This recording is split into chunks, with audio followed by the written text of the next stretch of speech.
thank you for making the time to be here with us for this important workshop. My name's Audra Harrison. I'm the Director for Maryland Census here at the Department of Planning. My colleague Randall Nixon and MM Udo Ingang is running a crisis moment, so he'll be right back doing a favor for me. That said, I want to thank you again. This is our census team, and I want to introduce Secretary Rob McCord. Nice to see if you're awake. I'm Rob McCord. I welcome you to the Department of Planning. Here in the Olmsted Room, where we celebrate the past work of planners in cities, including Baltimore. The Olmsted family did a great job to make sure that cities came to life and people got to enjoy them. So you're in the Olmsted Room, and we are here on a mission to make sure everybody gets counted. So we are here with the Complete Count Committee. I welcome the committee. I welcome any census grant awardees that were able to join us today. We're happy that you're here. We have 11 counties represented potentially today. The Census Grant Panel is one of the hats I wore also as a member of the Census Grant Panel to evaluate, and Tony's here from the Census Grant Panel, to evaluate everybody's ideas about how we can get people counted. The counties are a critical partner in this effort. The state simply cannot do everything. We know that you know your counties better than we do. You know where you may have issues, you know the trusted voices, you know how to do the outreach. We will be a partner and we will help coordinate whatever you need us to do. We are looking forward to some of the innovative things that the Census Grants awardees have suggested to the panel, and I'm hopeful that all of this coordination, all of this collaboration is going to really produce great fruit. The image I've been using lately is a very simple one. We have a family picture that we must take every 10 years, family portrait. So we need you in the picture, because the picture's got to last 10 years. So we need you in the picture. The people here at the Department of Planning, there isn't any section in the Department of Planning that hasn't been touched by the census effort. I am fortunate to be able to draw upon people from the data section. I draw upon people from the planning section, from the GIS section, from the clearinghouse section. I can draw on all these talents to try to help us in this effort. So you are here seeing this one little piece of what is the entire 11th floor that's ready to help. So I want you to know that there's no one here who's not ready to help in the effort that Audra's leading on behalf of this department. We will ask our federal partners first I want to thank the federal partners. We have had nothing but a great relationship with the federal partners. And our federal partners are critical to making sure that our efforts are coordinated, because once we start getting disjointed, that's not going to be good. We will coordinate with the federal partners to make sure that we get this count as complete as possible. So Mr. Brown is here from the federal office, and I want to introduce him and thank him for being here with us today. Can you introduce the rest of your team if you have others here? I can remember some of these names. I haven't seen them in such a while, but it's a pleasure to be here with you this morning. I thank the state for pulling this together, the hard work they've been involved in. And I've never been somewhere before where an entire floor has come together to work with the Census Bureau, to work with me, the 11th floor. We have to make sure we report that back to headquarters, and we have headquarters people sitting amongst us. So let me first quickly introduce them. Person you will all get to know if you haven't yet is Mr. Julius Minor. He is the partnership specialist here in Baltimore. Been doing some phenomenal work working with Audra and the rest of the team here. We also have Ms. Sonia Harris-Ladovich, who is also from Maryland, partnership specialist. We have Mr. Lee Osbury, also a specialist from here in Maryland, and Ms. Chastity Dorn-Miller, also from Maryland. And from headquarters, Ms. Lorraine Small, she is from our field partnership.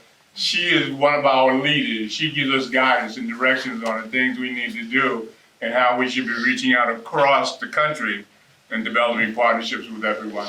We're so happy to be here, and please, especially those three sitting over there, brand their faces in your minds.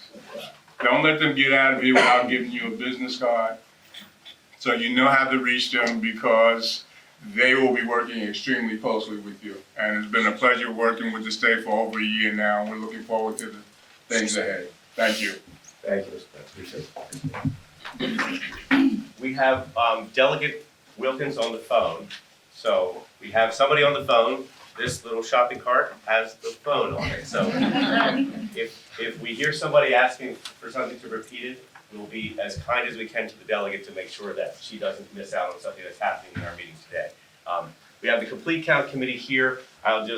My introduction is now finished. The committee will begin their little piece of business, and then we will start the rest of the Census Solutions workshop. All right. Thank you.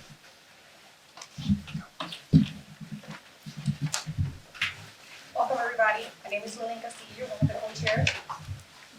Good morning, Walkiria Poo, also one of the co-chairs. It's a pleasure for us that we all can join together in this purpose and make things happen and create history, because this is what the Census 2020 all about. We're looking forward to work together and make a difference in our communities, especially when there's so many fear. This morning when I woke up, I was thinking about what to dress. And I prayed the Lord what was exactly the kind of clothes that I want to bring. And what came into my mind? And you know what came to my mind? Because I always dress black. Because I want to intimidate. And this is part of the process of what the people are feeling out there. We're intimidated into the process. What is a way to say this is going to happen, and this is peaceful, and this is what our states need. And we come all join together, we can make a big difference. So I really appreciate that each of us are here to make this state greater and greater every time. Thank you. So as you know, we have less than 1 year to get this count. And 322 days. so 322. And so we have to work together, and I'm glad that as an example, we're making it happen. And Secretary, thank you so much for mentioning family, because that's really what is resigning to my mind, how we can get families together and get it counted. The committee has received 4 resumes. That's going to be specifically to be considered to become part of the Maryland CCC. And they're very highly qualified individuals who represent different important constituency from the upcoming census. However, today we want to consider adding a new member and then postpone the consideration of at the next meeting for the rest. That is a question that we have, and we would like to put into, to the table to the rest of the members. And we would like to see if you guys would like to vote to consider to be postponed. Consider the new members. Consider the new members, exactly. And then but there is one gap that we have, and that is the faith-based community. So we have 4 positions right now. I think we've got, as I mentioned, great resume, great people who are great qualified, but we're missing one specific area, which is the faith-based community. So therefore, as we consider how and when to add these members, I would like to, and I believe we must do, and they're recognizing that we do have a gap to fill. We have moved forward to date, but we should also consider future appointment to fill the important gaps. And I want to make sure that as a group today, the CCC, we can, if anyone would like to put a motion to consider or postpone the consideration of a new member in this case. I'll go ahead and move that we can accept the 4 resumes that we had received. And I will, in a second, I'll move that we accept those 4 people. I'll name them. Okay. And then the motion will include the option for us also to consider a faith-based leader to join our group. So the fact that we don't have a faith-based representative in this group will not preclude us from considering a faith-based leader to join our group. Okay.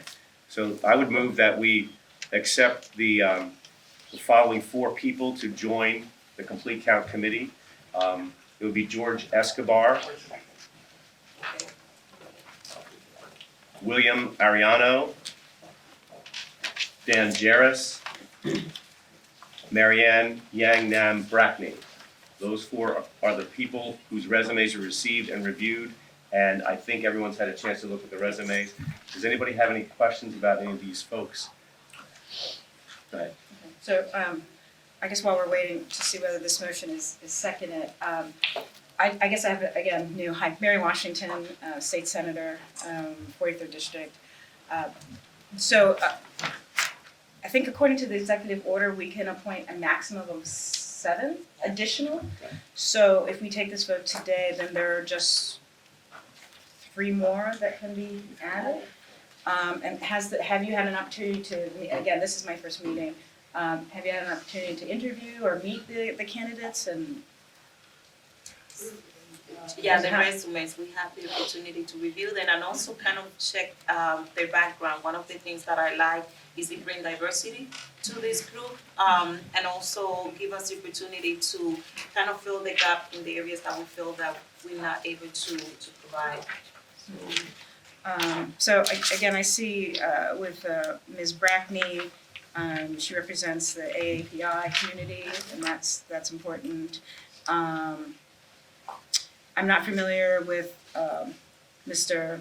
Escobar and what position that would be filling, and okay, it's CASA.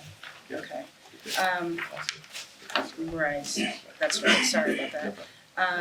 And also, and then so is Yares representing the business community? Is that the idea? Media. Okay. All right. We need that. Okay. Yeah. No. I'm just just making sure that there's a discussion of each of the candidates. So just real quickly, if you could just review each of them and just say why, and then in the meantime, I'll second the motion, and then we can just have a discussion of the candidates. The motion, then the second, I thank second you very it, much. sure. And I mean, I could say a few things to begin with. Mr. Escobar is the Chief of Programs and Services at CASA of Maryland. CASA of Maryland is an advocacy group that represents an entirely critical demographic that we're trying to make sure that we reach in as many ways as we can. CASA is also an organization that has received funding from the grants panel to carry out census outreach work also. So I think that's I think it's a critical component of what we're doing, and to make sure that those efforts are coordinated and that we bring somebody on board from CASA seems like it makes a lot of sense.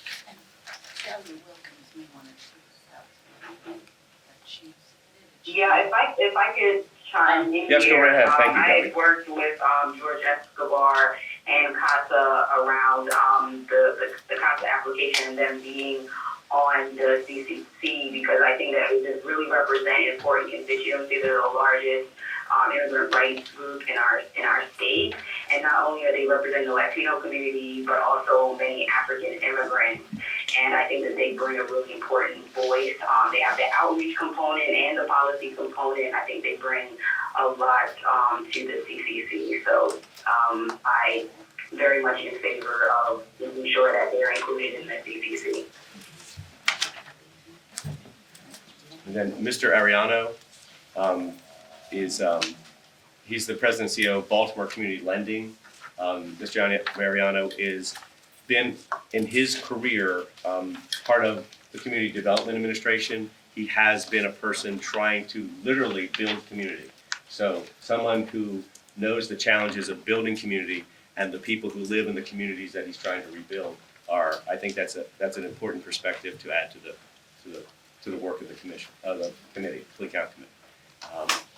Mr. Dan Jarris is the president and general manager of WBAL TV. You may see him once in a while doing the editorial at the end of the news. He is a media person that will have other media contacts. I'm happy that he wants to be a part of the Baltimore market and then can connect us to other markets because of his leadership role at the station. So it's BAL TV, and BAL will then have BAL Radio and other contacts that he has as far as media contacts. So that's a nice, important perspective that I think the complete count committee would like to have. And then Miss Brackney brings that the Asian American experience with the Asian American Pacific Islanders, and her background working with the Korean community and other Asian American community is another component of what we need to do to make sure that the same message gets understood by that community, that everyone needs to be counted. So I think that's an important voice that I would be happy to have on the committee also. So. That's great. I think they're all good.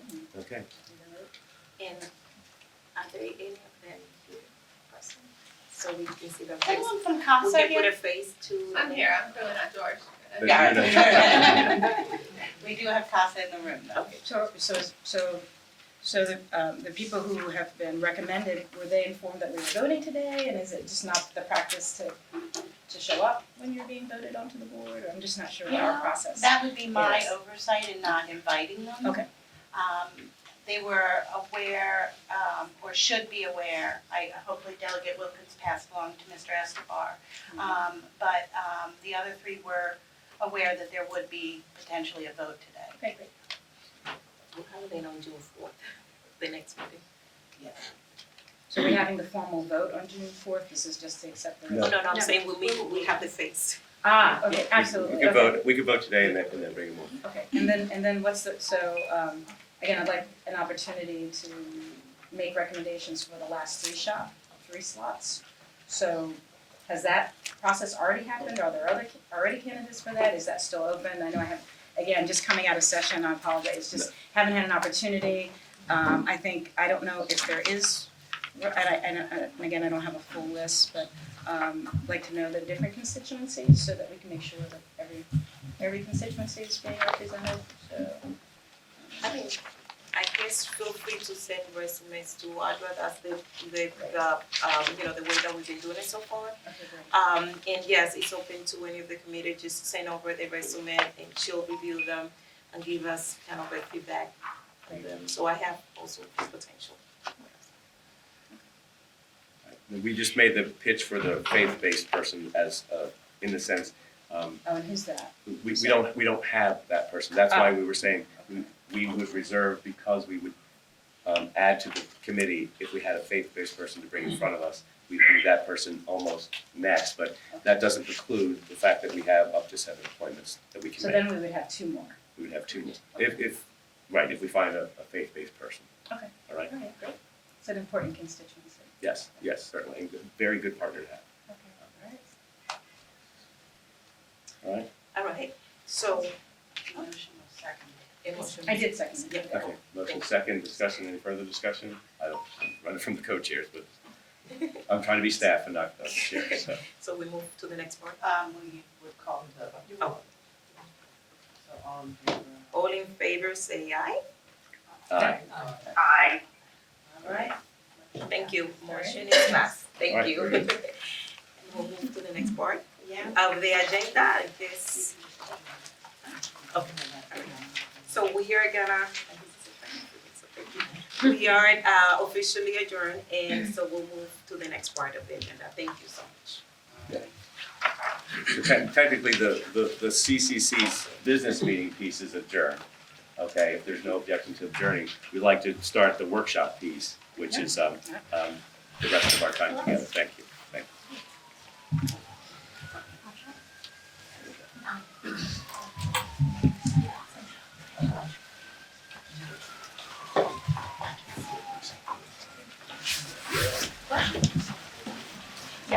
No, I wasn't.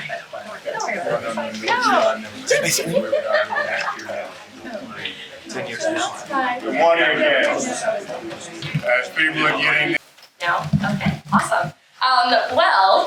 So we developed these things called census solution workshops following the 2010 census, when we got a lot of feedback from partners saying, hey, I really felt that I didn't have much of a say in determining the best methods of reaching out to my audiences. And as it's been said in this session and many other conversations with our partners, you all know your audiences best. And so you are the trusted messengers and the trusted voices that we really rely on to make sure that we're getting the message out about census, the importance of participating in census, the importance of being in that family photo, which I love that, and I definitely want to use that.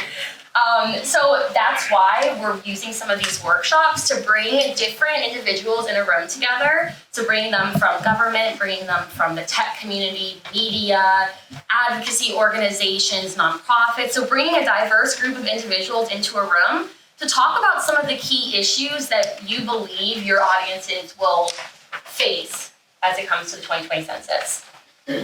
So some key objectives of the workshops, and I'm gonna tell me if I'm blocking you, I tend to walk around a lot, so if I'm blocking you, please let me know. So some of the key objectives are, one, building connection. So as I said, bringing people in a room that wouldn't maybe normally be in a room together. And so when you build those connections, you're creating relationships that will last, yes, during the census, but also beyond. Because we all know that, yes, the decennial census is huge, but it's also making sure that we have that momentum in 2020, in 2019, in 2018, and then in the non-decennial years to make sure that, you know, we're constantly thinking about the census, we're constantly using the data, so we know that it's important. So next, develop actionable concepts. Right now, I think it's important, these great ideas that we're coming up with, those are awesome, and we want you to be thinking out of the box and thinking about things that, yes, could be doable, but also we find that some of the ideas that are even broader, that helps us hone in on some things that we can actually do. So even if some of the ideas you come up with are, let's have Taylor Swift do a census concert, you know, like, awesome, cool. If we can do that, awesome. But if not, it also helps us kind of hone in on some of those key areas that we could be working on and just general ideas. So the broader you think, awesome. But we're going to work on starting broad and then narrowing down a little bit to really get those actionable ideas. Build momentum. So as I said, we are looking at ideas and work and contributions that are working, that we're doing now, but also through 2020. So we want people to be excited. We want people to be energized. We want them to know, you know, these personal stories of what census data means for our communities as a key kind of motivator to have them be involved in the census and participate. And then lastly, showcase and model. What's really awesome about these workshops is that what we're going to do here and what I'm training this group to do, it's also being done in Atlanta. It's also being done in Philadelphia. It's being done in California. So you're taking part in a model that's being implemented across the country and is really working to identify key solutions and strategies. Another awesome thing is oftentimes we connect people and partners. So let's say there's an idea that comes out of this mini workshop we do. We can sometimes connect you with another partner that has that idea and has the resources to really implement that idea. So it's also a speed networking situation that we lead with.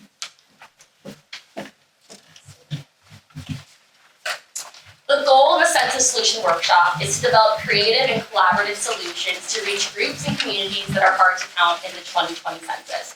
So that really is at the core of what we are trying to do, is to create ideas. So, have any of you heard of this concept of design thinking or human-centered thinking? So this is my personal perspective, not the perspective of the Census Bureau, but I think it's a little overrated. I think that design thinking and this concept of human-centered thinking, it's things that we're doing on a daily basis. It's having a staff meeting where there's an issue. We get our staff together, we get our colleagues together, and we really hash out what issues are or what's happening. Let's say there's something wrong with the vending machine, or people want this type of toilet paper instead of this. It's really bringing people together, talking about a conflict or an issue, and then coming up with some solutions to address that. And so I think that's really key to what this is happening, but it's looking at it from the perspective of the audience. So bringing it back to the idea of why we developed these, me, Clara Ross of the Census Bureau, I have less leverage in convincing community members to participate in the census because I'm government, because there's certain kind of stigmas associated with government. But you all have a much different voice that can be leveraged to reach the communities, especially communities that are harder to count and harder to reach. But design thinking focuses on this element of emphasizing. So knowing who your user is or your audience, knowing what their needs are, and crafting something or tailoring it to fit the needs of that individual or that audience. So what we will do throughout the session, you can see this great infographic, it's also in our toolkit, which is online. It's looking at who is the user, defining what the challenge is or the issue. It's ideating, so doing some of that interesting brainstorming, coming up with some awesome ideas. Then it's testing these ideas. So that's the other element, is sometimes we come up with these great ideas, but it's actually testing them and seeing, okay, yes, the Taylor Swift idea, that's great, but who knows Taylor Swift's manager? Who knows this person? So it's actually also bringing that idea down to something that we can actually do. Because we want everyone to leave this room with, one, a sense of how can I host a workshop? How can I do it? What are the key components of hosting a workshop? But also, what is my role in helping contribute to an accurate count in the 2020 census? What is my role in engaging with communities? So we want you to have those tangible action items that you can take with you as you walk out of this. I think what makes it different, this design thinking model, is sometimes we go to these meetings and it's these great ideas, and I love it when you go to a conference and you're energized and you love it and you're inspired. But then probably 5 days later, you're kind of over it, and you've moved on to the next big thing, you're swamped with work, and you lose a little bit of that momentum. Whereas this, we want you to be thinking about it. We want you to be really focusing in on that issue and actually take action on it. And we will be there with you to help you transform these ideas that you come up with into action. So next I'm going to go through a couple components of what a workshop is, but also some of the key elements of them. So, perfect, thank you. So timing is everything. Later on, we're going to do a little mini mock workshop where we're going to actually do these things where you're writing on sticky notes. I think everyone sees sticky notes and Sharpies and name tags. So we're actually going to do a mini workshop so that you can see this actually in action. But you're also going to see me with my phone, and I promise you I'm not texting, but I'm keeping track of time, because I think that's a different element, is that we are actually timing the exercises, because we want to see what can you do with little time. Because then I think that's even more inspiring to know that when you have more time, it's really, you have more time and you can actually focus on those things. So timing is everything. So when I say time is up, I really ask that you stop. And when you do workshops and when you facilitate, timing is everything. I think when you give people too much time, you really want to stay within those boundaries to really generate the most responses, the best free thinking, the best creativity. Developing a challenge statement, also called a how might we statement. So I believe this component is pretty much the crux of a workshop. And that is coming up and identifying key challenges that you believe your audience will encounter. So for me, when I'm doing workshops with national organizations focusing on the undercount of young children, we are looking at specific examples that impact young children. So we are looking at, okay, what are some key challenges in this county, in this city, in this state, and how can we transform them into a question? And so what we did was, instead of just saying, there's a challenge with counting young children, or there's a challenge in counting young Hispanic children between the ages of 0 and 4, it's transforming that statement into a question. And therefore, when you transcribe it into a question, you're actually seeking answers to that. So it's not just a broad statement, it is a, let's address this. What are some examples that we can come up with? What are some tangible action items that we can use to walk away from this session?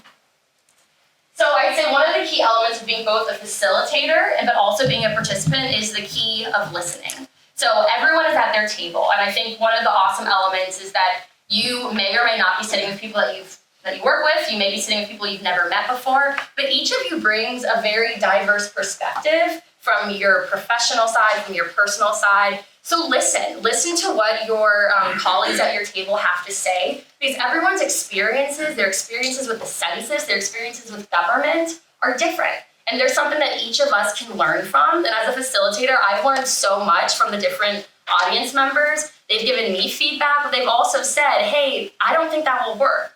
And so sometimes if you're at a table and if someone says to you, you come up with an idea that you think is awesome, and someone says, you know what, I don't think that's gonna work for my community. That's okay.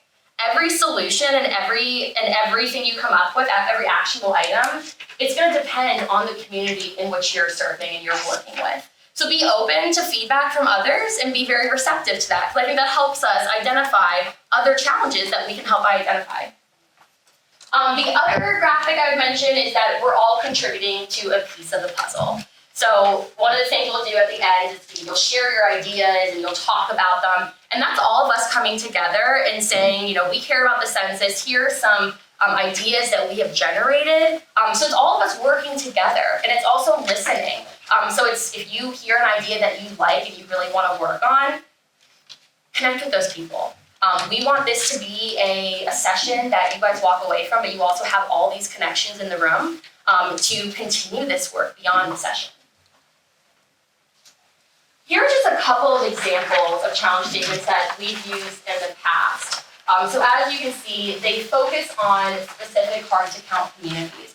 But each of these challenge statements will focus on the organization or the community that you're working with. So as I said, I focus a lot on the undercount of young children. So many of the challenge statements that I look at are looking at undercount of young children, focusing on Hispanic children, African American children, Native Hawaiian children. But you also can incorporate other hard-to-count communities within that, because the thing with hard-to-count communities is that they're all cross-cutting, so many of them.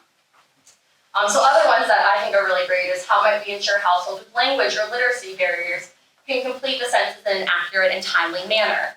How might churches and other faith-based communities serve as a resource to disseminate information on the availability of census jobs and encourage participation in the 2020 census? So as you can see, another one here is how can we work with advocates, nonprofit organizations, the community, and elected officials to achieve an accurate count of young African American men between the ages of 18 and 34. So it's looking at some hard-to-count communities, putting them in a question, and then also tailoring those questions with the organizations and with the people that you're working with. We have a toolkit online, which I think is very, very helpful. And I'll preface by saying it's a very long document. And I certainly do not use it all. I think the key message that I want to get across to this audience today is please feel free to tailor things as you see fit. The toolkit is here as a resource. It's wonderful. It's very in-depth. It's very thorough. But I always take things out depending on who I'm speaking with. And I think that comes to you knowing your audience, you being a trusted voice in your community, and being able to go to each of the communities you work with and say, I'm listening to you. I know what you want to address. I'm here for you as a resource, and using that to address the key issues that they have. So you will have this online. There's multiple pages on how to run a workshop, some of the elements that come into a workshop, how to gather people together. They have sample agendas, planning timelines. I will say about the agenda piece, I've been in workshops where it's been 8 a.m. to 3. We know that people are busy. They have busy schedules. That's not feasible for everyone. For some people, yes, if it can be 8 to 3, wonderful. And you can also incorporate things such as a Census 101, have someone from the Census Bureau, have a partnership specialist from your region do a presentation potentially on census, or have a data dissemination specialist do a data presentation on and really showing what data means for our communities and why we need an accurate count. But that's not always feasible for everyone. And so doing something from 9 a.m. to 11:30 or 9 to 12:30, please tailor it as you see fit. I think what's great for doing workshops with CCCs is that these are some of the key people in the field, and these are some of the key, not just decision makers, but also people that will get it done.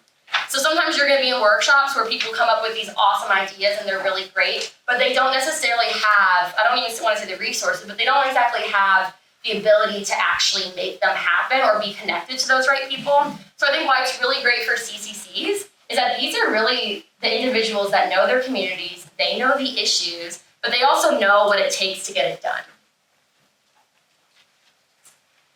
So within the toolkit, there's a couple of important worksheets. And as I said, you can use these worksheets, you don't have to. For example, today we're not going to, because I just think it's a little formal, but you absolutely can. And these worksheets will help you kind of dive into each part of the workshop. So sometimes some partners will send out a pre-workshop survey. It could be helpful if you know that it's a mix of different people coming in, some people that know everything about census, some people that know nothing about census. So it's helpful to be able to send it out ahead of time to gauge the audience and see what is their knowledge on census, what do they know, and that will then help you tailor a program that fits the needs of the participants. But as I said, you don't have to use it, you can, it's a good resource, it's there for you if you want to. Then the develop your idea worksheet, that's a worksheet that helps you, as you're doing some of the ideating, and as you're coming up with some ideas, it helps you jot down some of those concepts so that you're actually writing things consistently. And then at the end is the contribution sheet. It used to be called the commitment sheet, we moved it over to being called the contribution sheet, but it has nothing to do with money. I think some people hear contribution, they're like, what? Money, your government. But this is really just what exactly you are or your organization is committing to, what you believe you can do. So let's say one table is addressing faith-based communities and the role that faith-based communities can play. So let's say in their contribution sheet, one of the things that they are committing to is hosting a census day at their faith-based organization, or hosting a census day activation during a church ceremony or something, or asking their local preacher to talk about census in the gospel or in whatever religious mass or service they are going to. So it helps us also be able to follow up with you, because I think that's another key aspect, is that sometimes we have these great ideas, but then it's what happens next. And so you guys have some great partnership specialists in the room, and I'm here as a resource so that when we collect these contribution sheets, of course they don't have to be super well defined, but people will follow up with you. So we have team members that will say, hey, I saw you did this. What can I assist you with in making this happen? So once again, we don't want you just to leave this room and never think about census again or never think about this workshop. We want you to have these ideas and come up with some awesome things and then work with us to help implement those and make them happen. So once again, it's the transforming ideas into action. All right. So, are there any questions? I know I went through that pretty quickly, but I want to have time for a mini workshop. So are there any, yes? Will there be any cross-referencing between the faith-based census and the person gives an address in a community that has already noted that person? So are you able to cross-reference addresses and names so that you don't get a double numbers? What exactly do you mean? Okay, if you have a faith-based organization, and they have and people are signing up for things that I did this account, and they fill that out. And then when they go to their residence, there's someone in the community that is doing a census count, and they give that information. So just to be able to cross-reference the name and the address, so we will not be just That's an operational question. Yeah, that's more of an operational, but yeah. but I still need to know. Yes. And if you can, just before you leave, give your name and information to our specialists. We will get to our operations people so they can get to you and give you an answer to that particular question. So you have that answer. But again, they're right, it's an operation, but we work closely with operations, and we will make sure you get the answer. Thank you. Sure. Actually, that raises a question that I had more broadly, a part of things. Do people know what a census is? I mean, you're separating operational and outreach, but it's actually very aligned. And in fact, I think if people really understand more of the operational side, that, the individual level data cannot be made public and for 72 years. Just FYI, I did my dissertation on the census, so I know that. So there are a lot of actual operational sides and privacy protection sides that can really allay a lot of concerns.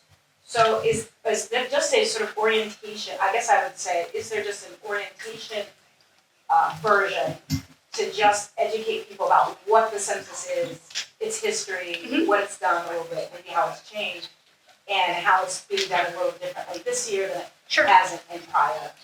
Sure. So great question. And as you're building an agenda for that workshop, you can absolutely incorporate that into it. So I've been to many workshops where it started at 9, ended at 3. The first 3 hours was a Census 101. So we had someone from the Census Bureau, we had a partnership specialist, other times it's been the director, it's been, I know Nazreen has done a couple of them, but where you actually do a full walkthrough of census is in the Constitution, this is the history of the census, this is what it is. Obviously with concerns about confidentiality, there's presentations on confidentiality. So once again, it's if you know that the audience that you want to bring to a workshop are maybe not as familiar with the census, or even if they are, it's still a refresher. It happened 10 years ago. It's helpful for all of us to be refreshed on the information. It's absolutely what you want to build into it, and I would recommend working with your partnership specialist to build that program. So if you say, I want to do a Census 101, I want a presentation on data dissemination, I want a presentation on data and confidentiality, that's something that we can help build for your program. And that's exactly the role of the partnership specialist. They go out to educate, make people aware of what the census is all about, how it is different than any decennial we've done in the past. They speak about how the operations team will be out in the field and some of the things they will be doing. So if you haven't had a specialist or myself give a presentation, please take advantage of that. That's what we're there for. I know I was here about a year ago and did a presentation in this room to talk about the upcoming 2020 census. So that is what we have available. So I guess I'm just gonna push back a little bit, that even as part of these, and it doesn't 3 hours, nobody wants that. But maybe, a couple slides as a part of this, that I know that would be helpful as a potential partner, and this, to just have those facts so that some questions are, easy to answer. You mean in the, Just even a part of this, I Yeah, just wanted just to to chime kind in real quick, Yeah. Desiree with the Census Bureau. hi, We recognize front and center that this decennial is without precedent in Yes. terms of being digital, Yes. in terms of having, you're gonna have a unique code, but you can enumerate without the unique code. There's gonna be several invitations sent over a way to enumerate. You'll still have the option to be interviewed over the phone. You'll still have the option to do analog enumeration, just pen and paper. We know that there are anxieties out there because this is really uncharted for the public. And we are going to work on making available a toolkit that really gets into the nitty gritty, specifically what you're talking about. But it's not out yet. But you're right, and we can take 10 to 15 minutes in the beginning of a workshop like this to actually do that, to give you that information. That's what we're gonna be doing going forward, so people will know that right up front. yeah, that's good feedback. Just to clarify, Mr. Couple censuses, that census are address based. So whether you do it online or digitally, or you send it in, it has to be aligned to an address. If it's reporters, it's reporters. But 90% are address based. So if you fill it out not away from your address, it has to be associated with an address. Am I correct? Yes. Yeah, you Okay. have to be somehow, But yes, the logistic, yes, we have to you have to correspond understand. with an address. Right. And if we can't do that via the geocode we assign you, because you lost a geocode, you didn't get a geocode, whatever, we will use administrative data to identify you with your address. That's the challenging part, is the stuff they got in the mail, because there's gonna be mailers that will go out with that code. We have to be able to reconnect them to if they don't have that. So I guess that's the logistical challenge, I think. Well, the go-around is that we will still be able to enumerate, we prefer to enumerate you with that code, but we will still have a go-around if you don't have that code. That will be more on the But we will Census do Bureau. it in a manner that to do ensures what the she's county saying. wants only what's in the right place. yeah. Ours, so, mine was just answered by just 2 slides, not necessarily the difference, but just the history, what it is, that the data at individual level is protected, it started here, blah, blah, blah, it said, it determines these things, that provides like a motivation to this, because, this whole approach, the design approach, there's also that part about, what gets people excited right away, and I think having people understand what it is the thing is. We're also in it, Yeah. but there's lots of things. And Absolutely. To also help you with your ideation around this Absolutely. workshop, in that brief presentation, to talk about the challenges, to talk about some of the fears that are out there. So that would help set the stage for what Claire is training you to do in terms of Yeah. ideation and solutions. Yeah, absolutely. And some of those challenge statements too, what has been done in the past is if there is a challenge statement focusing on confidentiality, if there's one on, some partners will have one on potential citizenship questions. So they will have challenge statements focus on that, and oftentimes they will have presentations ahead of time focusing on that. So having a subject matter expert on data and security, doing a 15, 20-minute presentation as a intro into some of these topics that they're gonna talk about. Also with undercounted young children, we've done that, where we've had subject matter experts talk about what is the issue, why is it important, how can you be involved, and then dive into these specific questions using the information that they have. So regardless of if you're new to Census, if you're old to Census, if you know everything, if you don't know everything, depending on how you build the program, you will have some of those tools in there to help preface this. We have like a Q&A sheet that we can have, and just give it to her. And let me give you I'm trying to figure things out for the workshop. I have 3 audiences.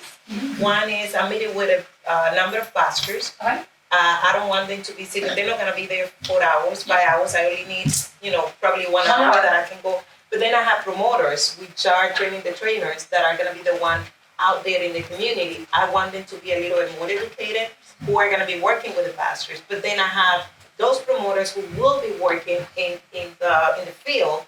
And of course, they don't need to be expert, but if they have any questions that they cannot answer right there, if they can have a Q&A sheet that they can just go back there and bring, confidence to the group, because the minute that you start like getting, I don't know, you lose, the audience right there. So it's just to build up that confidence, that even though they don't have the specialists right there, but at least they have a document. Sure. They can feel confident. So I will make sure that that some of the partnership specialists and Ron sends you our one-pagers. So we have a whole bunch of one-pagers that I find really helpful, because I'm not an expert on most of these topics. So I always use them if we can't have a specialist there, if we can't have an SME, subject matter expert on that, we then have those one-pagers. There's one on undercounted young children. There's one on data and security. There's one on census operations. There's one on timeline. So all of those address some common FAQs. So frequently asked questions that people are often coming with, because I totally understand that.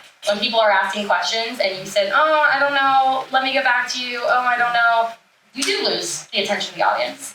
So I think that's a very valid concern, and so we'll work to make sure that you have some of those one-pagers. And if there are specific questions that are not on there that you would like to see, we can work on getting those answered for you too. And they're Spanish too, right? Yes, I believe the data, some of them, the undercounted young children, I'm not sure, but I believe 2 of the other ones are in Spanish. Okay, definitely the confidentiality. Confidentiality, yeah. And how we invite everyone to participate in the census is also in Spanish. Yes. Hi, I represent one of the organizations that was awarded the time. And I just want to say it would be very helpful for us to have a contact list of information with the partnership Specialists. And the key people in the committee, so that we know, what the resources are, where to go, for direction, things like that. So that's number 1. Number 2, I'm going to come back to the Senator's question, comment about, again, the privacy and all of that. It's critically important for minority communities, immigrant communities, So, for example, I'm not sure at this point if there's even a citizenship question, because I attended the Baltimore towns, I believe you were there, and Representative Cummings was talking about the citizenship question and how it was debated within Congress. So that would be the first question. Is there a citizenship question in the census? And then everything will trickle down the line. So we really need to have that information front and center. It's not something that we look for, trying to find out where to look at it. It has to be there for us to be successful with this. Yeah, in terms of a contact sheet, what do you think, Ron? I know that there's What we'll information. do is we will forward the names and contact information for all our specialists to Audra, and she will get it out to you. Understand that that's a living document, because we're adding more specialists even as we speak now. So there will be changes that will be coming, but we will make sure you know what specialists are operating in your areas and who's there to assist you, to provide resources and information for you. We will get that to you. Yeah, and we can put it on our census.maryland.gov website. But again, bear with us if it changes and I'm not aware. So were there any other? General question. Can you talk about what you're doing in terms of putting together some content? I mean, these one-pagers, presentations in foreign languages. Let's see, Mr. do you answer that? It's probably more of a question for Nancy. I don't have the detail on that. I would have to take the contact information and get back to you. I definitely know we are going to be translating Spanish, obviously, and other languages, but to give you those details that you're seeking, I need to get back to you. Okay. I mean, just as an example, we're starting to put together, I work for Maryland National Capital Park and Planning Commission. We've got a website, we've got some of these fact sheets that we've based on census or state materials.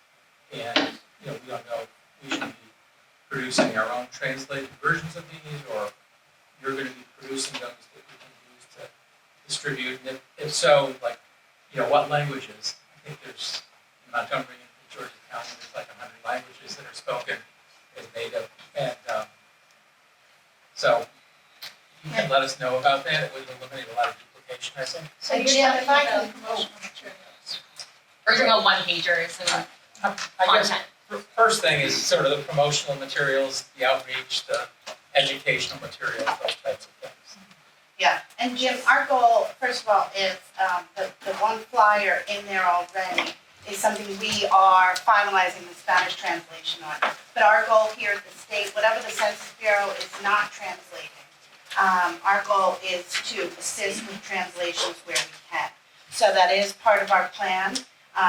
As we go forward, that plan will take more shape, but that's a recognized need that we have identified at the state and prepared for. I mean, I think this is very good, the one page we Yes, sir. put together. Yeah, and that's your elevator speech. Yeah.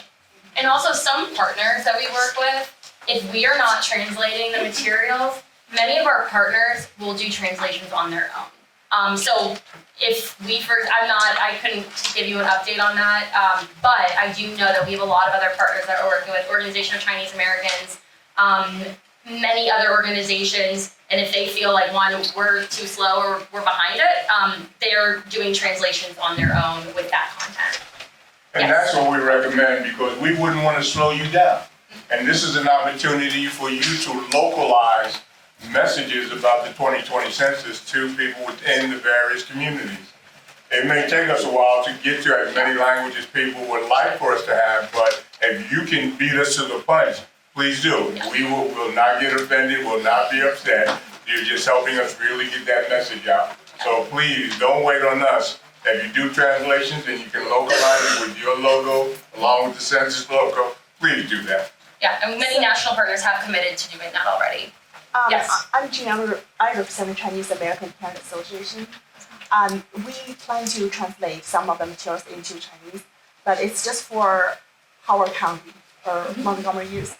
It cannot be used for other locations. Just to let you know, we plan to translate, but it's not just for local use. Sure, and just to clarify, the national partners that we have, many of them plan to not to localize, so to perhaps put it in a different language and distribute broadly. Whereas I'm sure there will be local partners that want it to be local for specifically Howard County, PG County, etc. So that is a difference and variation of that. If I may just, Jean, on that point though, here at the state, we always want to make sure our translations are culturally appropriate, that it's using the correct pronunciation and all of that. So what I would love, particularly in this room and as we build out, if there are people that can help double check our translations, please send me an email and I'll put you on our double check list. I would love to. It's a safety, quality assurance that I would appreciate having help on. Just a quick comment. As a website translator also for the Arundel County, we got that challenge every day with different formats. Google Translate is not enough. Unfortunately, that I don't recommend it. But my suggestion is, if any agency partnership with the census, they are translating something in Spanish, Chinese, or any other, it's a database that we can share that instead in Word twice or 3 times in the same document. So it's a way that someone can share that document if it's translated in So, Spanish to a Google Drive or something that we can share. Because if not, maybe the same document is going to be translated 10 or 20 times, and we can get confused. So that's my. if I may just interject really quick. We have an operational plan available on census.gov that has the language services we're going to offer for the enumeration, the ability to respond, and the instructions. In general, we're going to provide promotional materials in those same languages. I haven't scrolled down to the exact chapter, but the operational plan is online. It's 5.3.4, and there's about 12, 13 different languages. Many of them that we can surmise right now, right? Spanish, of course, Chinese, Korean, Vietnamese, Arabic will certainly be one of them. But I can't take them off right off the top of my head. They're all right here. What I'm concerned about is Claire. We only have Claire. Claire is really the dynamo at design thinking, and we only have her for a very limited amount of time. So I would recommend we just resume the design thinking program if that works for everyone. Yes. But I also want to set the tone and say that we hear you and we are listening and we understand the concerns that everyone is talking about. And these are things that me, as I'm working with national partners every day, I hear this constantly. I hear the frustrations. I know people are frustrated. I know people are scared. So I just want to reiterate that we are listening and we're taking all of this in and we're helping it continue for us to strategize and figure out and improve our practices. I know that we want to move on to this really quick, and this is something that I work with a youth service organization. And most of the work that we do that we're concerned about is this citizenship question, which I'm sure everybody's concerned about. Granted, we don't have an answer, but I'm really interested to know what the census is doing in preparation, because a lot of our members are clients, are participants. They will not participate in the census if that question comes through. And we're concerned as to, we understand exactly what the census does. So we're concerned that our people are not going to be participating. So what is the census doing, whether it's outreach materials or any type of preparation before the answer comes out? And what's the timeline Yeah. for those materials? Because I know for us, we're just waiting on when, I know that there's the basic. What fact materials, I'm sheets, sorry? Fact sheets, and it's stuff to assuage fear, that sort of thing. Like that's not available yet.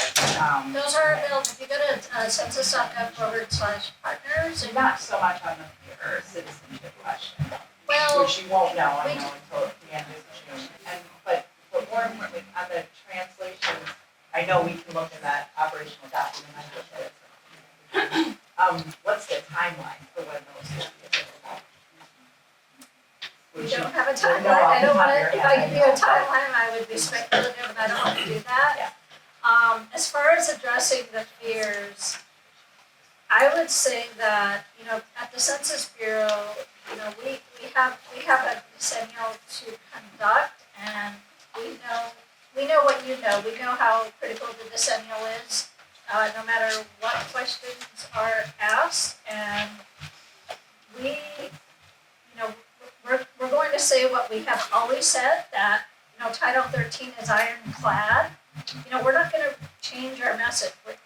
We will add a cybersecurity component. This will be, available online to enumerate, but we're not going to change our message that we've held consistently through all the years of decennials and surveys that we conduct. It's really up to you. It's really you guys. You guys have skin in the game who have to allay those fears. That's what I would submit. So can I just follow to this question? It's okay, they don't have to respond that question, right? I'm coming from the Census Bureau, our official language is that we want an accurate count. So I know there's a lot of anxieties about that. I will say that if you fill it out online, you skip that question, you do have a chance at non-response follow-up. You know, we ask that the form be completed, and anything that's incomplete, we may seek more information. What that basically means is there may be a knock on the door or there may be a phone call to ask you, left that question out or you left any other question unanswered to see if you want to answer that question. We're going to count people. We're a counting agency. People who leave out questions, they're really affecting the data products that we will be able to produce in terms of information they may need for writing grants, for understanding how their community has changed. But we're going to count people. We are telling everyone they should answer every single question. And I would also add, going back to the design thinking component, we're here, like you guys are framing the problems right here by expressing questions to us. But at the end of the day, we turn to you to frame these into challenge statements and get them resolved through solutions that you find in your community. How do you count a woman who's undocumented who has a 4-year-old child? That's like about as hard to count as you can get. Well, you maybe at the intake of a social service agency or at the free clinic that she goes to, or at but that's for you to envision, to put yourself in her place, to envision and come up with the solutions. Because at the end of the day, we enumerate and we help. We are there. We have an army of partnership specialists who help you with the promotional side. We are constantly putting more materials up on census.gov, but at the end of the day, it's all about you guys. It's going to be you guys. And it's our partners to educate and ideate and find the solutions. It can't be us. We just gave you a framework via design thinking to consider, but you have to ideate anyway. So this is just a particular way you can do it. And it's really on our partners too, that we are really looking to you to also help address those concerns and fears too. Just to be clear, so my idea would be that question can be blunt, and they can be, you're still, so the question is, will that case be kicked out if it's not filled? It's not kicked out. It may have non-response. We may follow up with you as Ron said in a phone call. And then the census enumerator who comes back and the person still says, I decline. I can't speculate. We don't know. I can't speculate. So the answer is we don't know. I mean, I think we just want to be truthful because we don't want to. I know, and what I can tell you to be truthful is what Ron and I have already expressed, which is you may receive follow-up for having an incomplete form. You may receive follow-up. That is what we know at this juncture. I guess the question is, even if you receive follow-up and you still decline to answer that question, will you still be counted? Because I know people who are citizens who are going to not answer that question out of principle. And we can certainly bring that back for a discussion to see if we can get you a talking point. We may be able to get you a talking point, we may not, but I will certainly endeavor to get you a talking point on that. Gotcha. Just quickly, we're new, we're actually a grant recipient with Mid-Moving Choice Hope, and just for someone new hearing this, this is a meeting of the mind session pretty much, so we want to kind of prepare, so instead of, and I say this respectfully, passing the hot potatoes, we want to have all the tools so we can deal with some of the people who have not been counted in the past, so we know what the issues are with them, so by collectively working, and just as this young lady stated before, when he mentioned addresses, it kind of brought it together. But when we mentioned that it is an occupational question that provides separations, almost like that young lady mentioned before with her attire that she's wearing. So we're just kind of collectively trying to have all the tools that we need, some of the foundational tools, so that we can just be successful as possible. And you're right. That's all. You're right. There are a lot of questions around here around what is the 2020 census all about? What is it going to look like? You've heard about the citizenship questions. We're not sure where we're at with that because, yes, the Supreme Court has had hearings on it. We're waiting for them to make a decision. We have to print these forms really soon, but we don't know what form to print in. We can't print both of them. There are not enough trees in this world to print all of those forms. So And truly, we respect what you're saying because we need to take this back to our management team and say, we're still getting hit with this. We're getting hit with the questions, what if a person doesn't answer that particular question? What do we do? Yes, they're gonna may get a knock on the door, they may get a phone call, they may not. But how do we respond? Are people still gonna be counted? We're a counting agency. We wanna count everyone. That's our goal, to count everyone once, only once, and in the right place.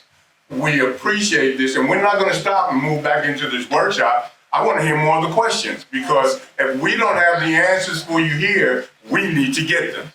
So you're comfortable being the spokesperson, being the trusted voices and the familiar faces, because they're gonna listen to you better than they listen to us. And you need to have that information to operate with. So please, let us have the questions now. If we need to come back to another workshop at another time, we'll be happy to do it. But we need to make sure you're at least somewhat comfortable being out there speaking on our behalf, because they need to hear from you. There's too much at stake. Funding, you know, as they said in the state of Maryland, anywhere up to $1,850 per person. That's $18,000 over a 10-year period of time. Now, how many of you can afford to leave that money on the table? No. So everybody needs to be counted, but we need to make sure we're educating you to get that done. So please, more questions, but Mr. Minor has something to say. So in terms of that citizenship question specifically, in terms of the messaging, we've done a lot of testing. What we found is we have to tackle the pain point. Instead of saying, just answer the question, we say, currently we don't have enough services for undocumented immigrant populations currently. The reason why we don't have enough services in a lot of these communities is because they were never counted in 2010. So approaching 2020, it's about making sure you're accounting for the services. So leaving the question unanswered, the data is great, but the services is what people need. So like right now, like I just let people talk about all the services, schools, ESL, school lunch, because they can describe that reality, but how that relates directly to the census is, it was never counted in 2010. And we recognize the question comes back is, what's in it for me and my family? Yeah. It's services and funding for your schools, for your hospitals, for the roadways, for your agencies. And they haven't been getting that message in the past, but they need to get it now. Because again, there's too much money to be lost out on that can help our communities. And we need to be able to address that.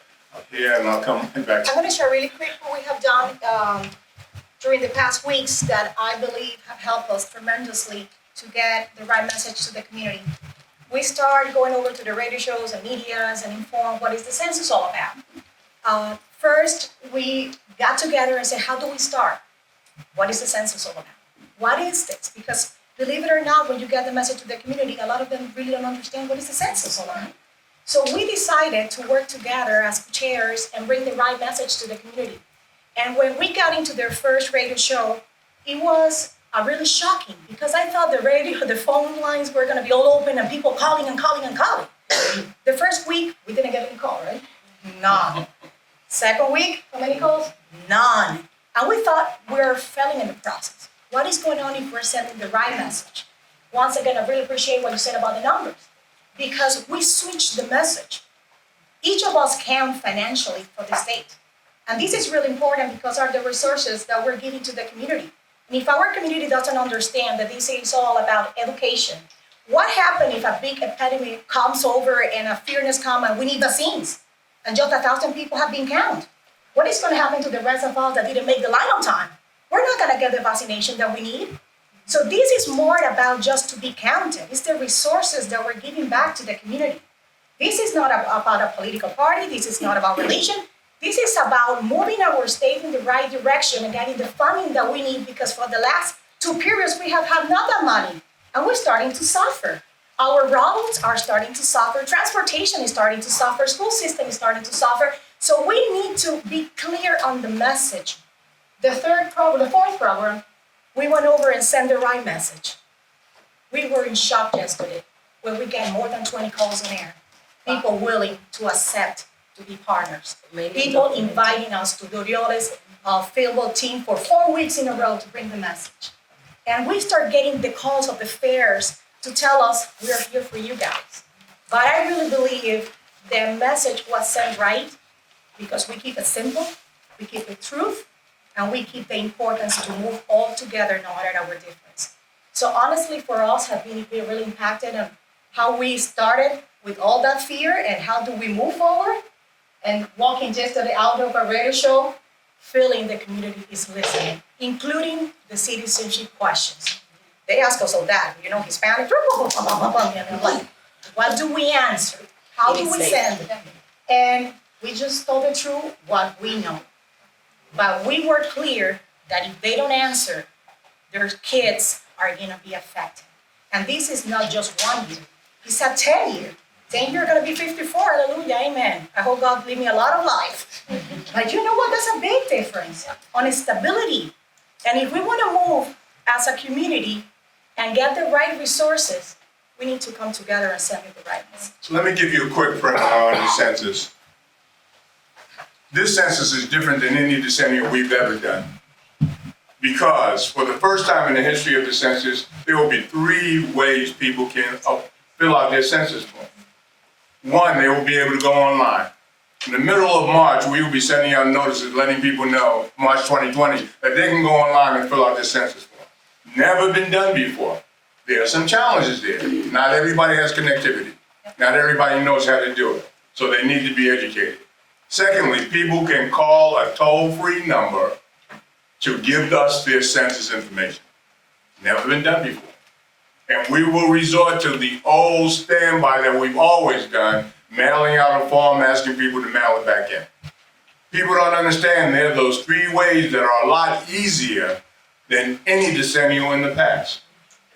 People don't understand also that the privacy and confidentiality surrounding any decennial, because we as employees have had to take an oath that we will not share anyone's personal identifiable information outside of the Census Bureau with no one.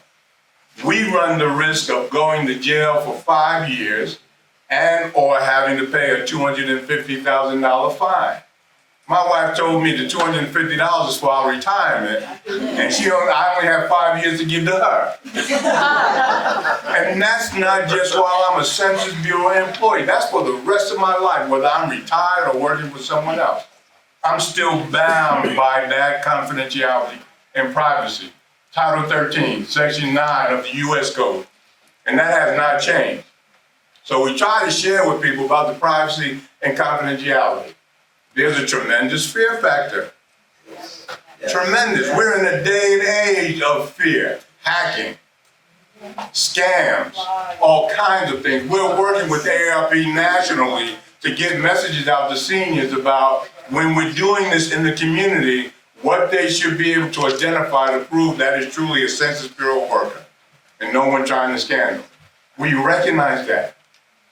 But them hearing it from me, a paid federal employee, is not a hill of beans. I'm getting paid to say that this is my 3rd decennial, I'm retiring after this one. But they need to hear that information. And they need to understand what's in it for them, not what's in it for the Bureau, not what's in it for me, not necessarily what's in it for you, but what's in it for them and their family. Quick, short story. In 2000, when I first joined the Census Bureau, there was a family who had an 8-year-old daughter. And the 8-year-old daughter, in the spring of 1 year, was coming home really tired, not having a lot of energy, not being able to go out and play with her friend, but sleeping a lot. Told the father that was going on. The father said, oh, it was growing pains. The child will grow out of it. Went through the entire summer with that going on. Then in September, the stubborn father decided to let the mother take the child to their primary care physician. Primary care physician said, I need to send you to the specialist, quickly. Sent it to a specialist. Didn't know the specialist was a brain surgeon. Found out the young lady, 8-year-old, had a tumor the size of a baseball on her brain, blocking drainage of fluid. The surgeon was scheduled to go to Colombia in South America the next week to do free medical work. but canceled his trip. Saw the child on a Thursday. By Tuesday, he was operating on the child. Did the operation very successful. Told the parents the child was going to have cognitive learning disabilities for the rest of her life. Child graduated from college on the president's list, went overseas to London to get 2 master's degrees, and is doing extremely well. And I know that family.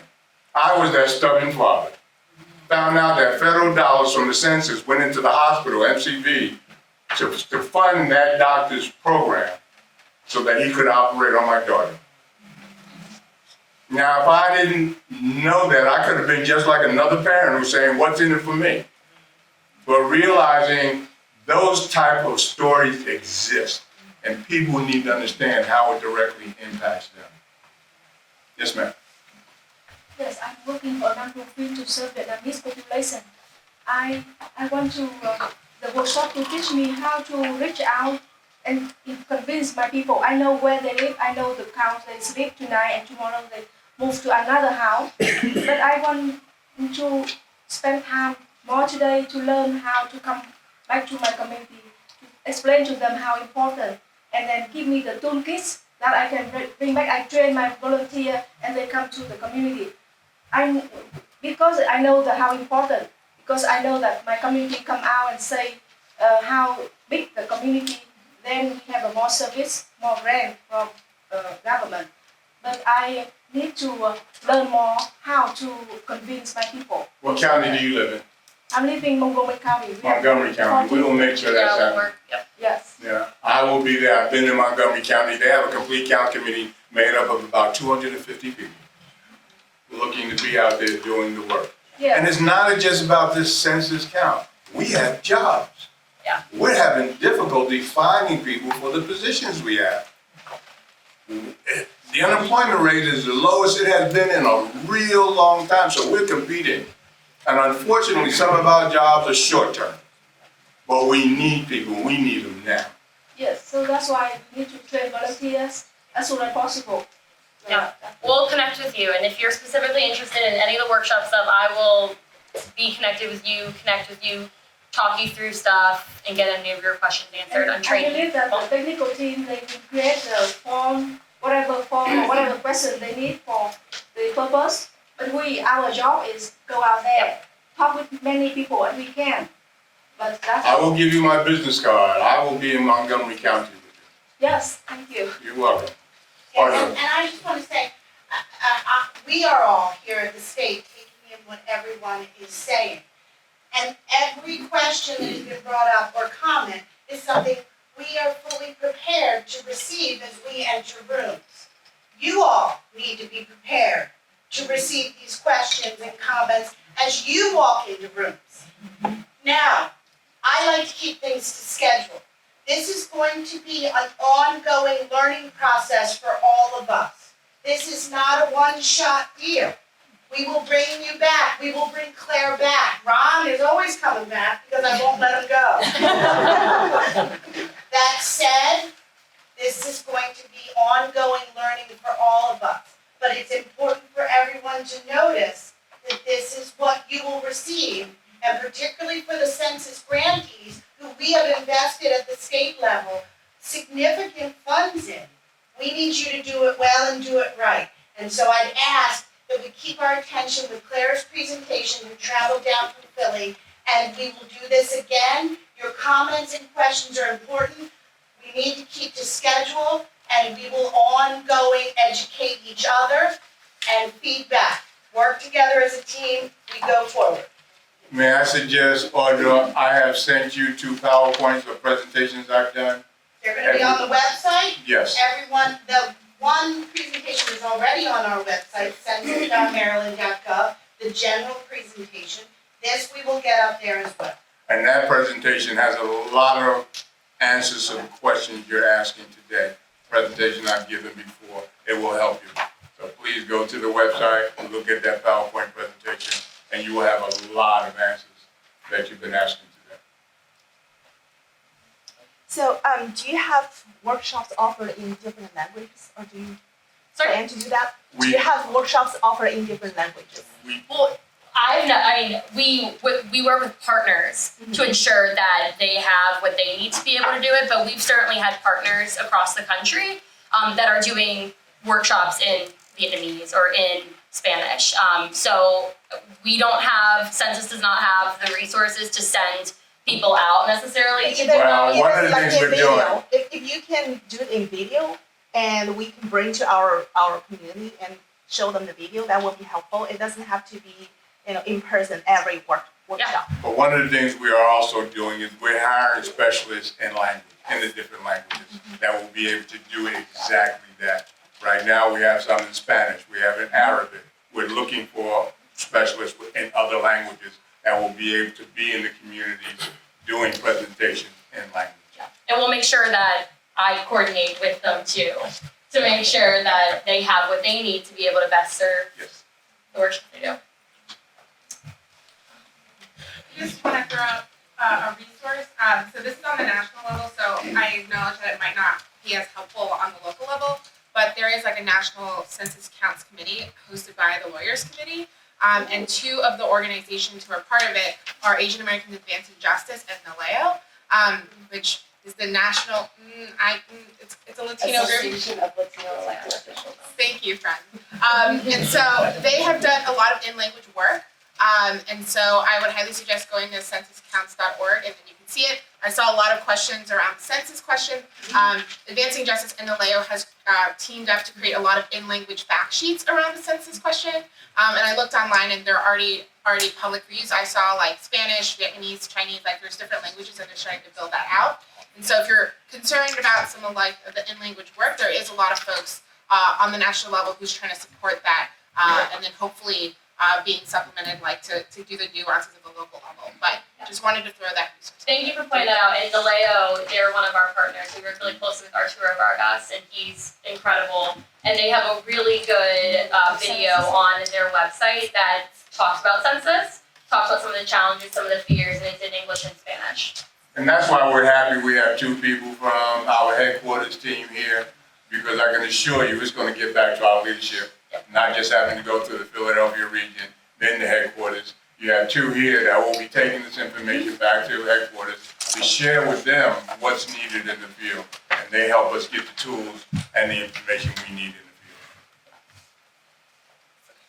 I'm worried I don't have enough time, which is fine.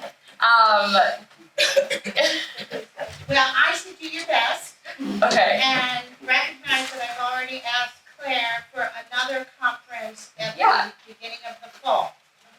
Yes. We'll work to make those details come together, but I'm gonna ask you to do your best. Sure, so about, what, 20 minutes, 15 I would minutes? say 30, 30? and then folks have the option. Okay, so I will do a very, very condensed version of this. Once again, I want to thank everyone for voicing their concerns. The feedback is always very, very appreciated and helpful. So I want to give everyone a little bit of a taste of what these workshops look like. And then I just said this is going to be 25, 30 minutes, very quick. So just know that what you see is not what it usually is, but we will make it our best. So one, I think I have a couple of mock challenge statements, but I think it would be a helpful exercise. So many of us talked about key issues that we are concerned about with the census. So I want to give everyone maybe about 5 minutes, so every table, to craft their own challenge statement based off of some of the things they have talked about, some of the concerns that they've had, using the how might we format. So if your main thing is the citizenship question, how might we utilize trusted voices in our faith-based communities to talk about the citizenship question? So I'm going to give everyone about 5 minutes, and not when I mean everyone, I mean every table, and focus in on some of the things you've talked about and craft your own challenge statement. It does not have to be perfect. It can be the bare. But I think that we've talked a lot about our issues, so I really want you guys to do that work and address what you want to talk about. I'm sorry? When will the funds be released? That's an order of the secretary right here. structure says that way, each person actually has a paper and also or something like that. Sorry, how are you? So that's for after we create It has an or one, I think one person for one, I think that's, it's right here. Yeah, that's talking about the next step. I feel like I have a big room.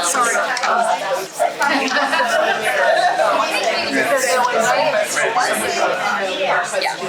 Well, there will be a call desk, but you know, it's just that these questions are way more than calls. People, you know.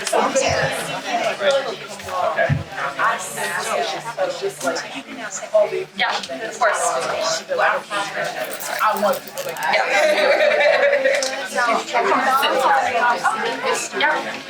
Yeah, there's a lot. There's a lot to break down. Yeah. So is everyone, you guys clear on this? Yeah. So you guys are gonna do it as a group? Yeah. Okay. So the group you come up with the same. Sure.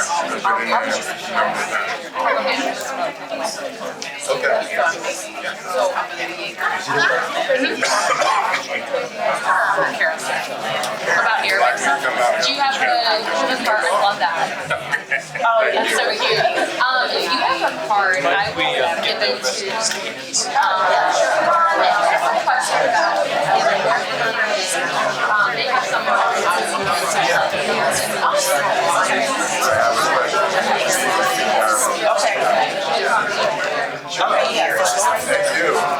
Like maybe she had a question.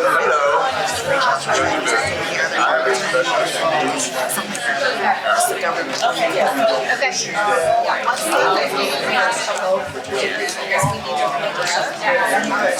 She said I wish to do it as a she. She said answer together.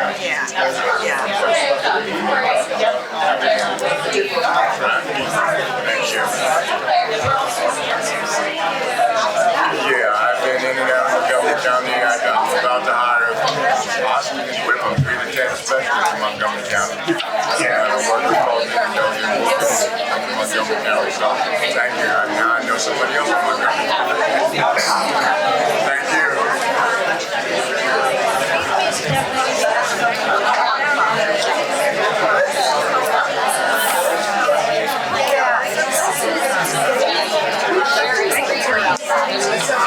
But I think this extra time that was pretty important. They have a lot they want to talk about, so I'm not going to tell them.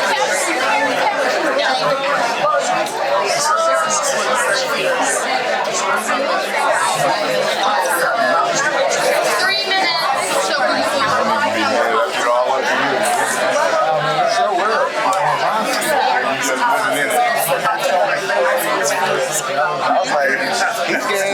have about 3 minutes.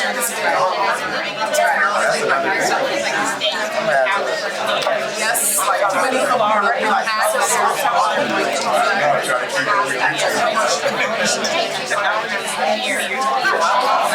Hi, how are you?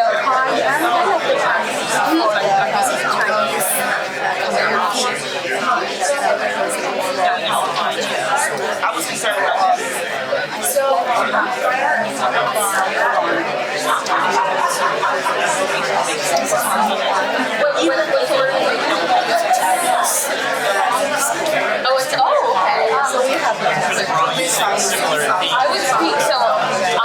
I would speak to Julie.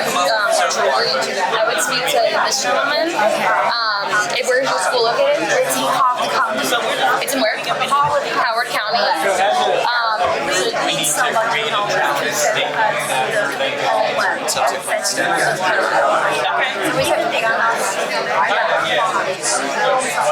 It's not going to be collectively the biggest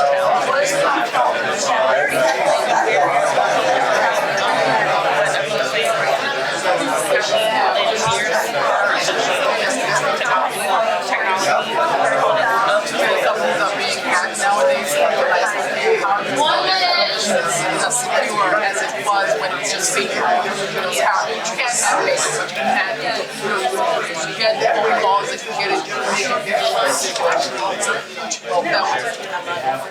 when it says online, how do you relate that information? Okay, it's protected for civil here. Don't worry about it.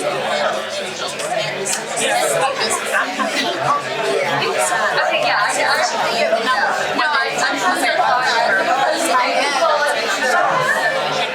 like, Your enumeration, correct? Is that what they're we call the 1-800 number to give our census. I don't like the format actually. Either The thousands have three. Thousands has like that. Head of the household. Yeah, that's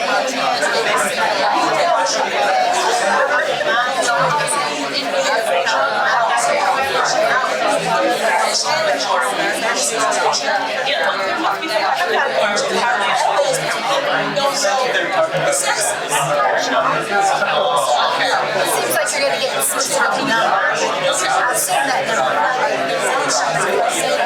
never been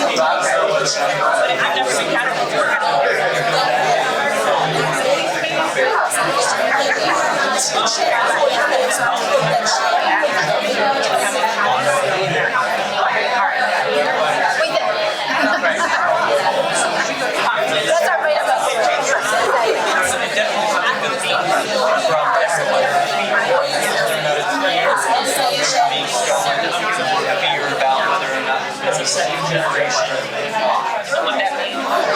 I think in addition to fear, because I did 2010, 2020 census, I think in addition to fear, which is gradually more touchy now, and people just believe that it's not enough, like people in my community, they just terrible participation.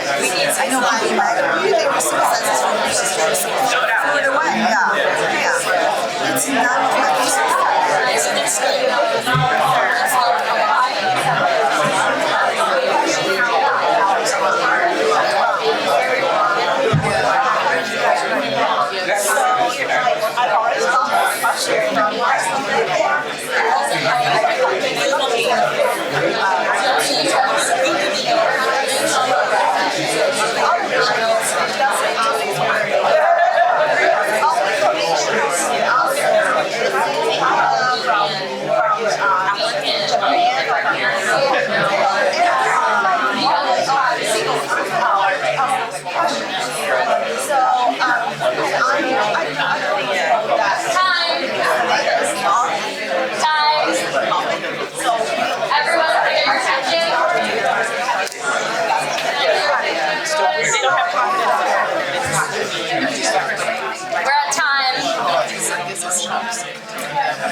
All right, is everyone, does anyone need another minute? Are we good?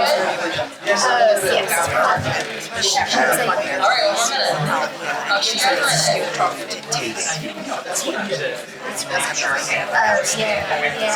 everyone got less than a minute.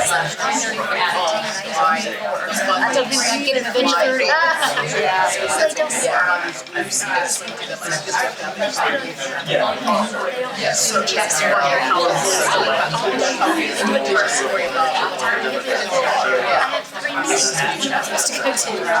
So I don't know why. So we're okay with our general cost challenging question? Yeah, it just sounds like a broad way of phrasing it. How might we provide confidence to people who are training? So whether or not it's trying to answer a specific question about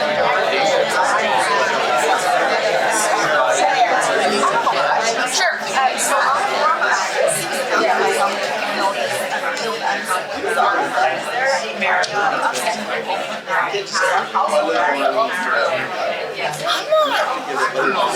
It's a question I should know, but no, I think it's just I don't think you actually put your name. I think it's how many, like the age, how many people are living in your household, but you don't actually put like Claire Ross. Yeah, but it's like, think about complex households where there's multiple people. They do.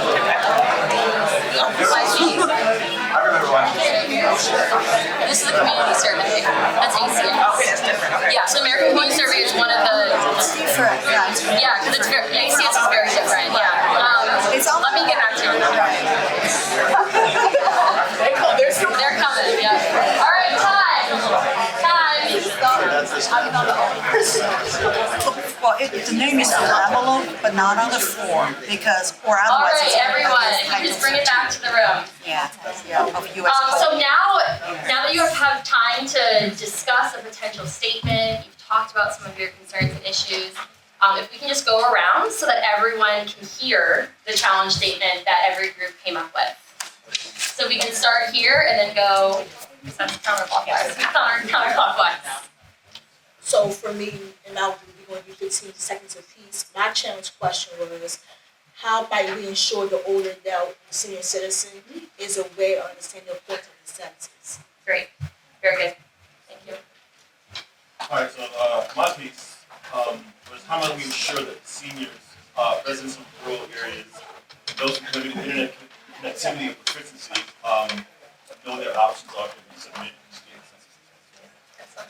And then some of the solutions is, two solutions. One for this particular group is to make sure that we have our questions presented somehow as a collection, so that the next time that we do have this, that we spend more time with the answering of those questions than the questions themselves.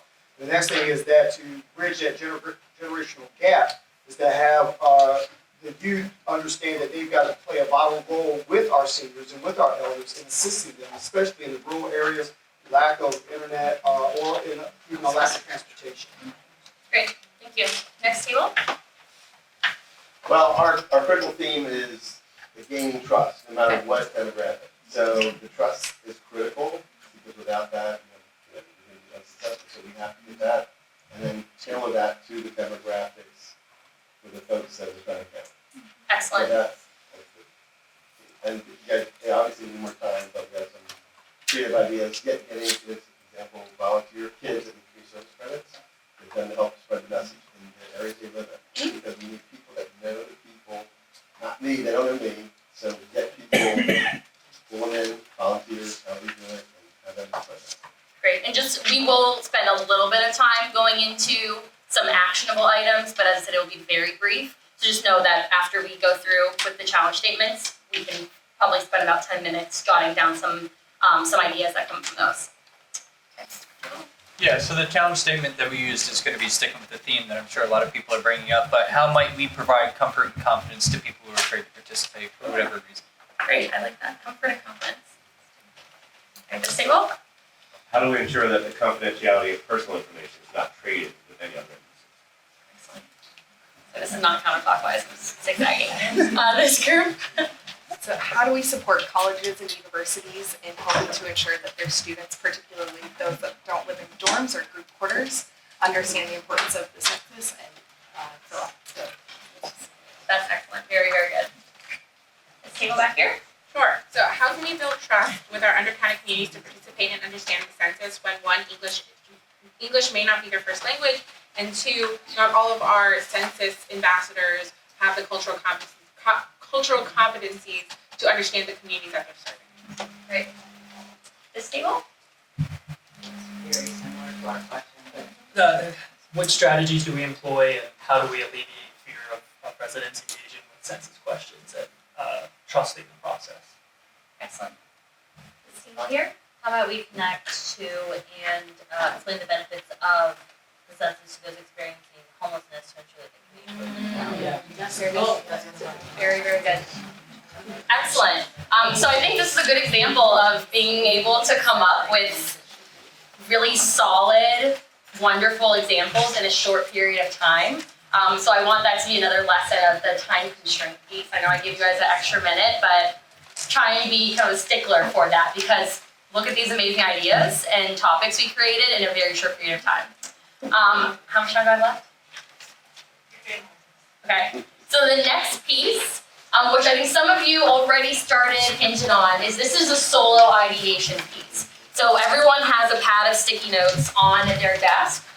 So everyone now can take the opportunity, and if you were a table that chose a couple of challenge statements, I would recommend maybe just picking one, and write down as many concrete ideas as possible per sticky note. So let's say you're focusing on how might we engage the elderly and encouraging them to fill out the census form. You're gonna write any idea that you have. It can be an idea, it can be a suggestion. So one idea per sticky note, there's no limit on how many you write. But this is just a free-flowing exercise to begin thinking about what's the issue, what are some concrete ideas I can immediately start thinking about. These do not need to be totally fleshed out. This is just kind of brain flow. So as soon as you think of something, write it down. So but one idea per sticky note. This is a solo exercise, and I'm gonna give you guys about 5 minutes.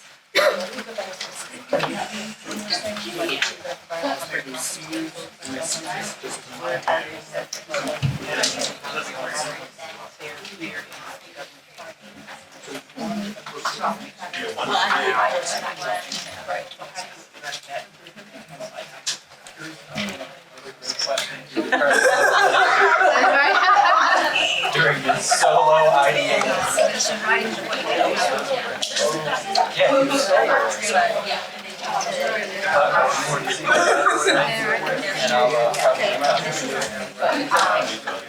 Excuse me, I need to help my own so.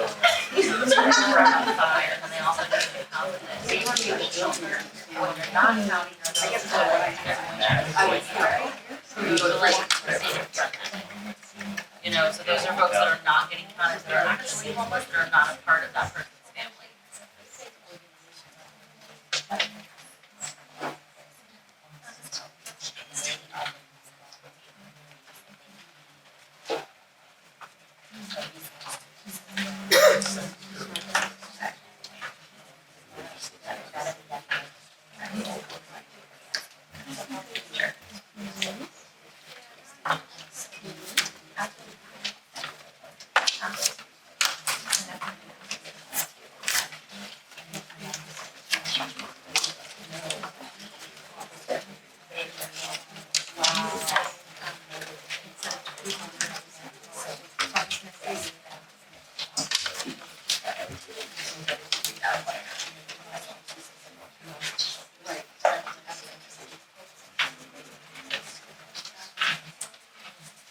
So they ask you one idea for speaking notes.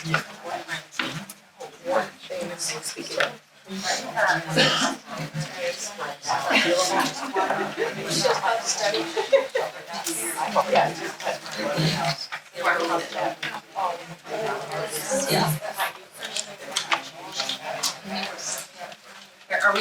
close? Yeah, I guess so. So we're gonna utilize,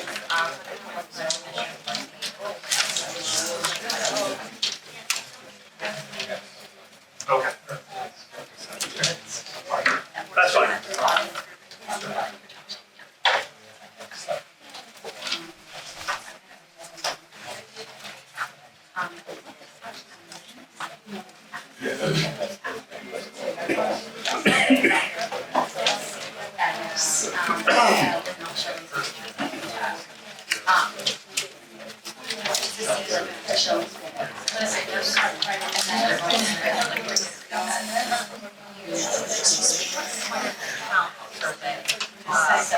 Because nothing's gonna fill out, that person has to fill out, and then they're gonna get it done. Because it's not option, and they can do that, it's not in the document. Because then, could they don't come up with somewhere else, like, I don't know how that works. And then move that to the state. I have no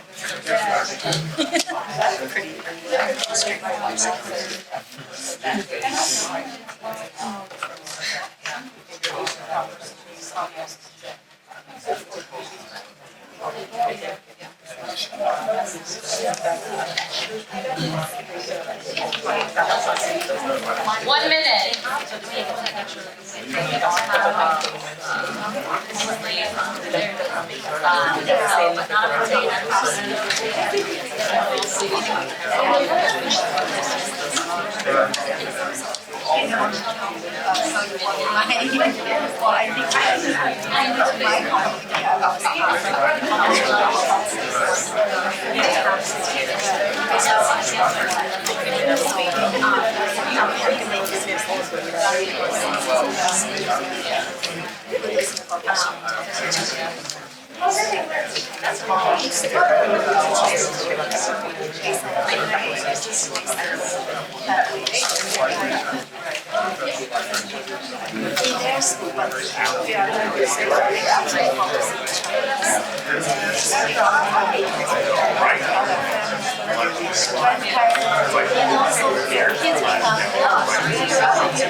Spread information.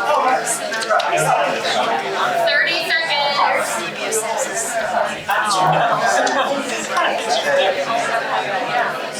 Oh, that's right.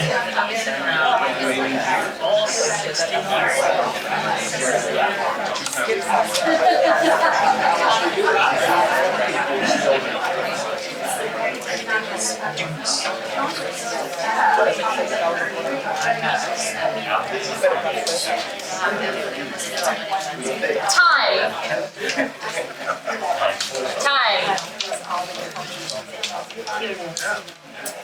Excellent. So I know that we've hit the 12 o'clock mark, I think right at dot actually.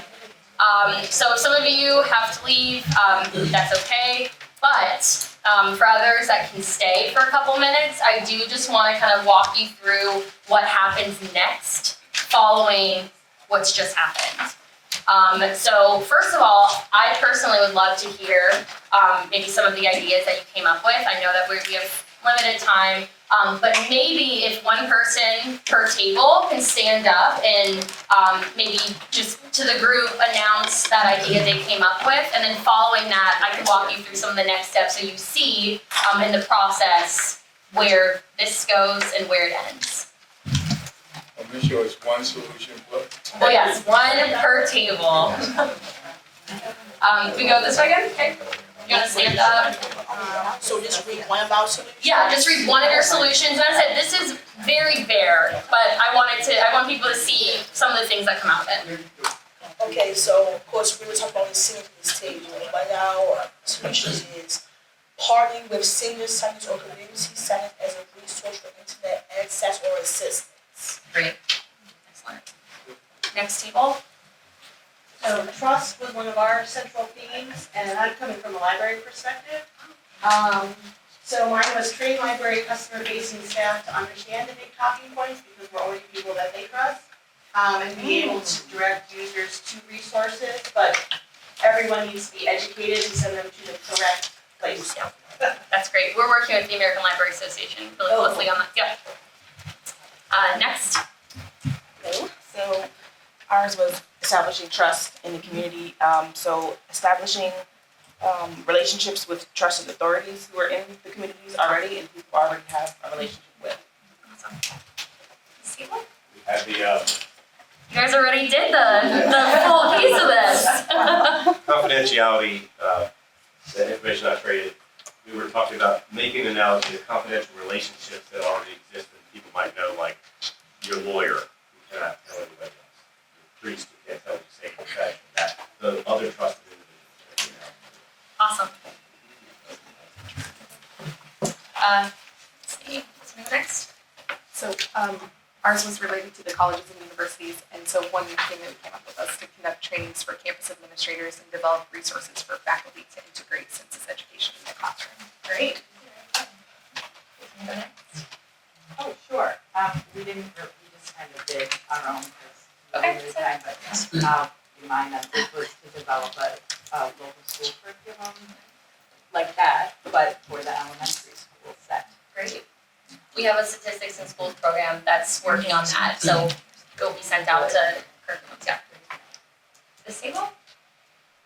We pretty much did that one thing, but since the common thing was trust, for me, I worked on a solution that the person that's gathering this information should have already established a relationship with the community. It should not be someone who just came down with a last rain. So that way we can be able to get some accurate data, and for them to feel a sense of doing something civic-minded. Yep. Excellent. We had the one about including people who are experiencing homelessness. And so we were talking about utilizing Project Homeless Connect and Mission of Mercy as a way to get people signed up on the spot. And then also, I need to one, but also using the homeless school liaisons within the schools, they should really be kind of encouraging folks when they know that these kids are homeless right now. These are really awesome, and if I can use this as a model, because I love that that's where you guys were already thinking.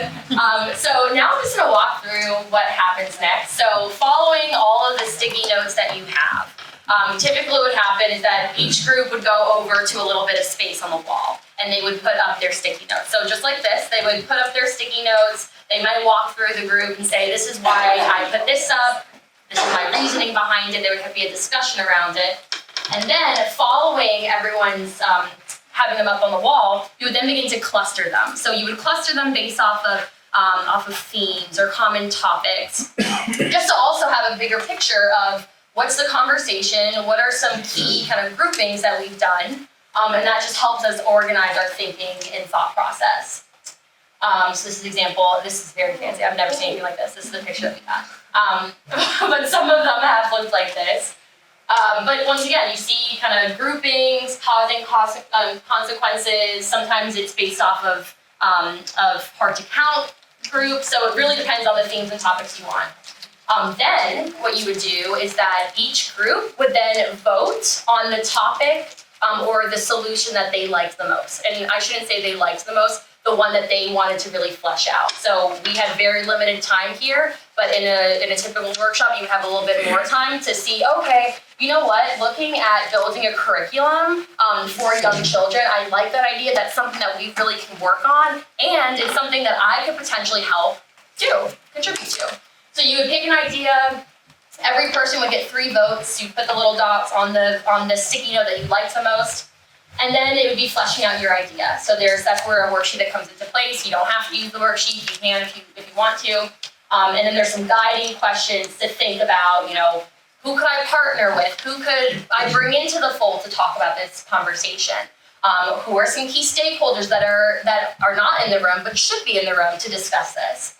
And then you would begin building a storyboard. And a storyboard, you could act it out. So you could end up coming up here, acting out your idea and what it looks like, or you could draw a picture. And we've had some really great artists. I always draw stick figures, which is totally fine, and it's what most people do.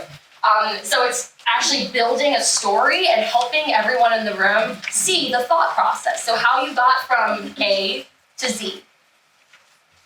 This is more what I would draw. So stick figures, walking it through, and then you would share it with the rest of the group.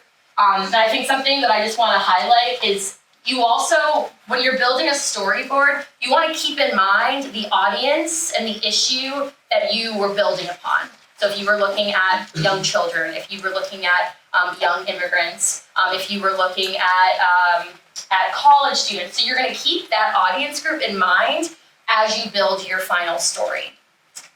And then, after you share it out, that comes into the piece of the contribution sheets where people fill it out and they say, following this conversation on college students, I plan to work with University of Maryland, Baltimore, and talk to them about building a curriculum or having a job fair for census jobs. So you would actually really pinpoint that idea to create the action. And then likely, timer's off. Then likely we would then connect you to the partnership specialist, to your team here, to really work on making those into action and following up with this group.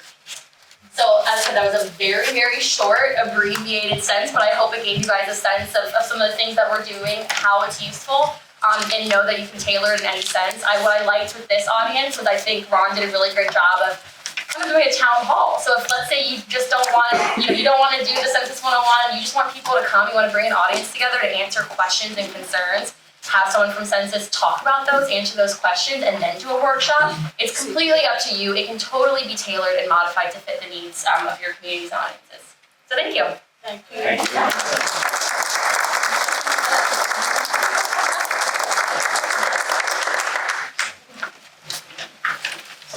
I just want to give a plug to the partnership specialist and Ron. These guys already are pretty familiar with this process. I wish we could clone Claire, but I know some of these folks already in the room could help you facilitate one of these workshops if you feel like you might need that support. Just want to say before we leave, as co-chairs, our goal is to be number one in the state, and you guys have to help us. We need to make it. And Audra, we're probably gonna get together a year from now, year and a half, just to celebrate. You know, we need to make it happen, not to compete with each other, but to help each other. You know, we have all the resources here, and I think that we're gonna make it. And so I love challenges, and I know we're gonna make it, and we're gonna make it with you guys.